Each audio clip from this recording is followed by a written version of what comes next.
Tara, akitin natin ang Apayao Road papuntang view deck ng peak of the highest mountain in Ilocos Norte na matatagpuan sa Solsona. Ito yung kauna-unahang mountain riding adventure ko kasama si Mio.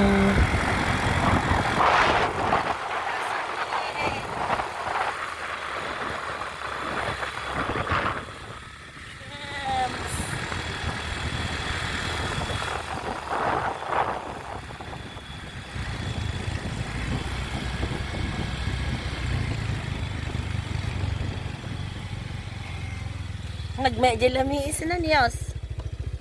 Oh. Ha? Ni. Samahan nyo ako guys hanggang dun sa destination para makita nyo kung gaano kaganda ang lugar na ito. Ano siya kon? Mangig naman.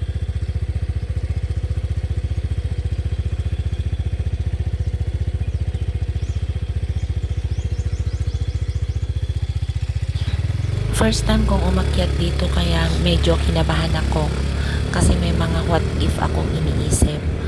Pero hindi naman kami siguro papayagan doon sa checkpoint na umakyat dito kung merong peligro. Kasi kailangan pa namin kumuha ng environmental permit sa may munisipyo.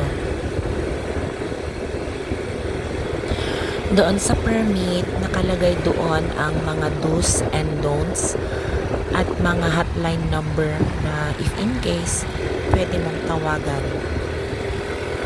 Mura lang po siya, parang 20 pesos per head. Parang ito yung daan na shortcut papuntang Kalinga. At strict compliance dito yung paninigarilyo, pagsiga, at pagtapon ng kahit anumang non-biodegradable na basura. Tinanghali na ako ng akyat pero ramdam ko pa rin yung lamig ng hangin, yung freshness. Sobrang maganda yung daan. Malinis. May mga manakanakang dinaanan lang ng kalamidad pero manageable naman. Merong mga warning at barikada na nakalagay.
Medyo nabangara na kasi.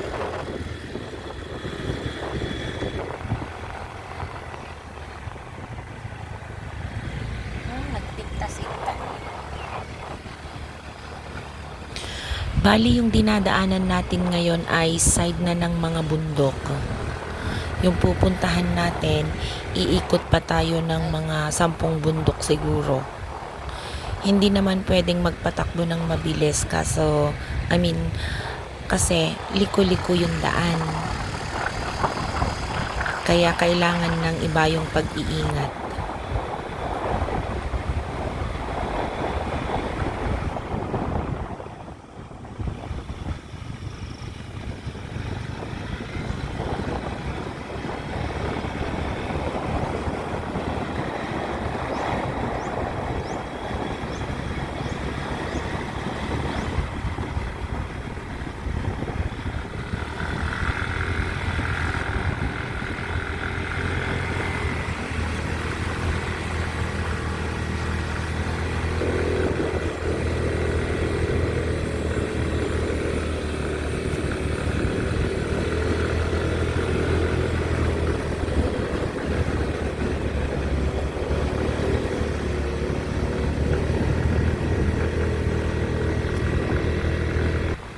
Ayan, may nakita akong rock formation.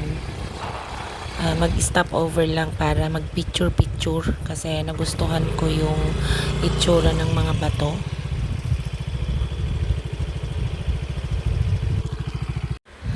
Ayan, aura-aura tayo, mga kakabsat.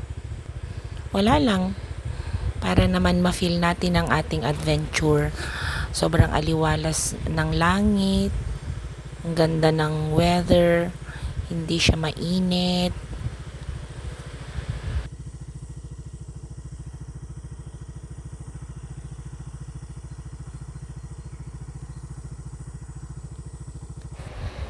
Ayan, ang ganda ng tanawin.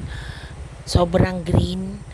Hindi pa siya invaded at sana nga hindi siya mai-invade para manatili yung ganda ng nature. Feeling ko malapit na tayo. Um, ayan. Yung mga bundok. Sobrang kataas. Kapag ka nagawa kayo dito sa Ilocos, try nyo ding umakyat dito para makita nyo kung gaano kaganda yung Ilocos Norte. Huwag kayong mag-alala kasi garantisadong safe kayo dito. Sobrang mababait ang mga Ilocano, friendly at thoughtful sila, kaya you're in a good hand pag nandito kayo dito.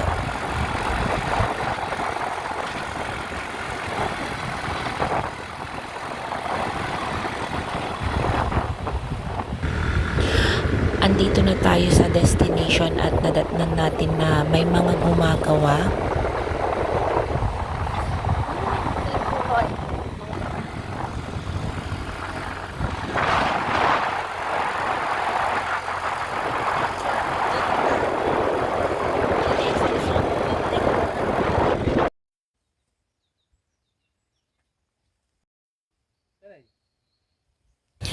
So hanggang dito na lamang at sana kasama ko pa rin kayo sa next riding adventure at sana huwag kayong magsasawa. Bye!